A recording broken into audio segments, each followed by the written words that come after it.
énormément dans toutes ces luttes qui sont à nous sur le plan interne, cette question du droit. La question de l'école me paraît être une question qu'il ne faut pas lâcher. Il ne faut véritablement pas lâcher la question de l'école sur quel type d'école, quel type d'enseignement, quel type d'égalité à l'école. Parce que l'école aujourd'hui, c'est de la production d'inégalités. Et aujourd'hui, il y a un vrai discours qui manque dans les pays occidentaux sur la question de l'école.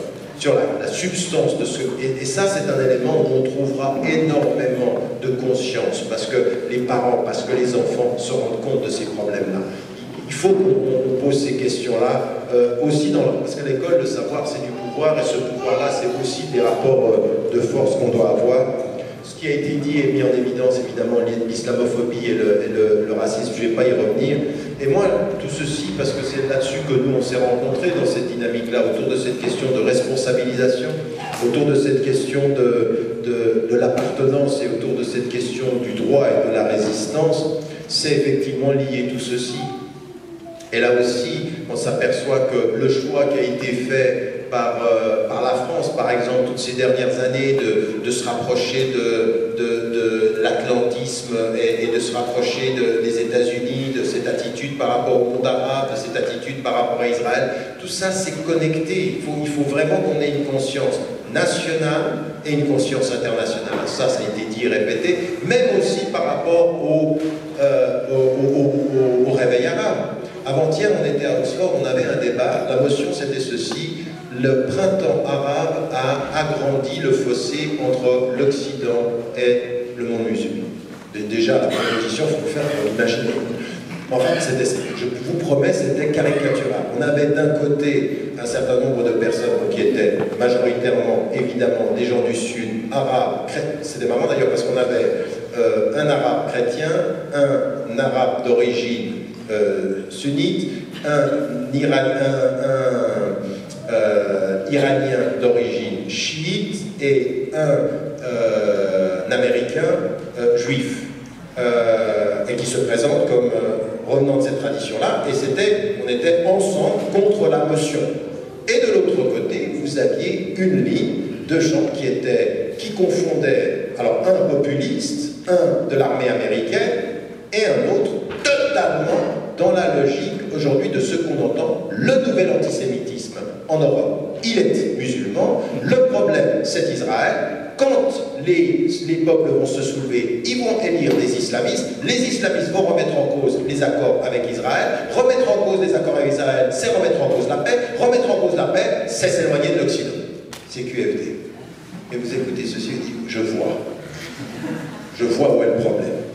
Parce que les connexions sont importantes, parce que quand on voit Geert Wilders, quand on voit Marine Le Pen qui essaye de se rapprocher avec des courants sionistes qui sont en train de dire le problème c'est l'islam en Europe, la peur c'est celle-ci, une conscience citoyenne qui aujourd'hui s'installe en Europe et qui au nom de la démocratie demande à l'Occident d'avoir une politique cohérente avec le Moyen-Orient, avec les pays africains. Ça c'est la crainte.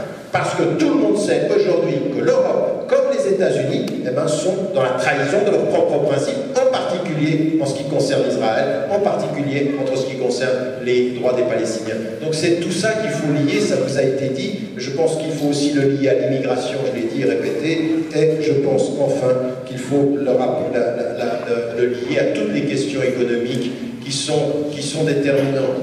Aujourd'hui, il faut quand même que nous soyons, nous, au premier rang de ceux qui mettent en évidence. Nous sommes des démocrates, nous sommes pour des valeurs de la démocratie, mais il y a une chose à laquelle nous assistons aujourd'hui en face de nous, c'est la spoliation des droits démocratiques des citoyens au nom de technocrates, d'entreprises et de banques qui sont en train de nous prendre nos droits et qui ne nous consultent en rien. Et qu'aujourd'hui, si on dit aux pays qui sont en train de chercher la démocratie dans le Sud, suivez-nous, moi je leur dis non, gardez les principes et surtout ne suivez pas le modèle occidental. Surtout pas ça. Surtout ne devenez pas des démocraties sous contrôle économique. C'est-à-dire on vous donne des droits pour que vous jouez, et puis derrière les décisions se prennent les plus sérieuses sans que vous n'ayez droit à rien.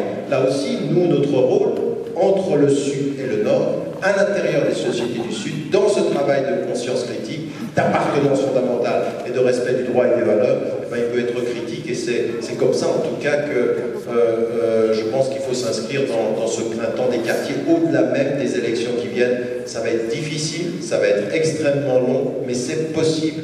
Personne ne pouvait penser qu'à un moment donné, certains dictateurs pouvaient tomber, personne ne pouvait penser, mais personne ne pouvait penser, il y a 50 ans, que les populations que vous formez de citoyens français qui venaient du Sud auraient cette conscience. Et ça, il faut s'en rendre compte. Personne, ce pourquoi ce sujet est partout dans le débat politique français, c'est pas parce que l'intégration a raté, c'est parce qu'elle marche et que votre visibilité gêne ceux qui voulaient vous cacher, ceux qui voulaient pas que vous apparaissiez. Ça marche, c'est le contraire de ce qu'on dit. Si ça ne marchait pas et que vous étiez invisible sans conscience, ben, on ne parle pas de vous.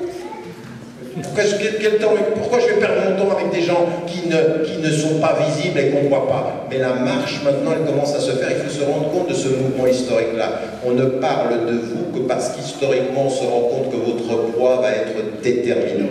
Alors, on a deux solutions. Soit notre poids est déterminant comme musulman qui vient du Sud et on ne parle que de ça, ou comme citoyen qui a la conscience humaniste et qui va parler de tous les sujets qui concerne la conscience humaine aujourd'hui, la justice, l'économie, les droits, les discriminés, les immigrés, parce qu'il y a un énorme problème, et je pense, moi j'aimerais qu'on se rende compte, l'un des grands problèmes que l'on a, c'est des gens qui sont issus de l'immigration et qui deviennent les plus anti-immigrés qui soient.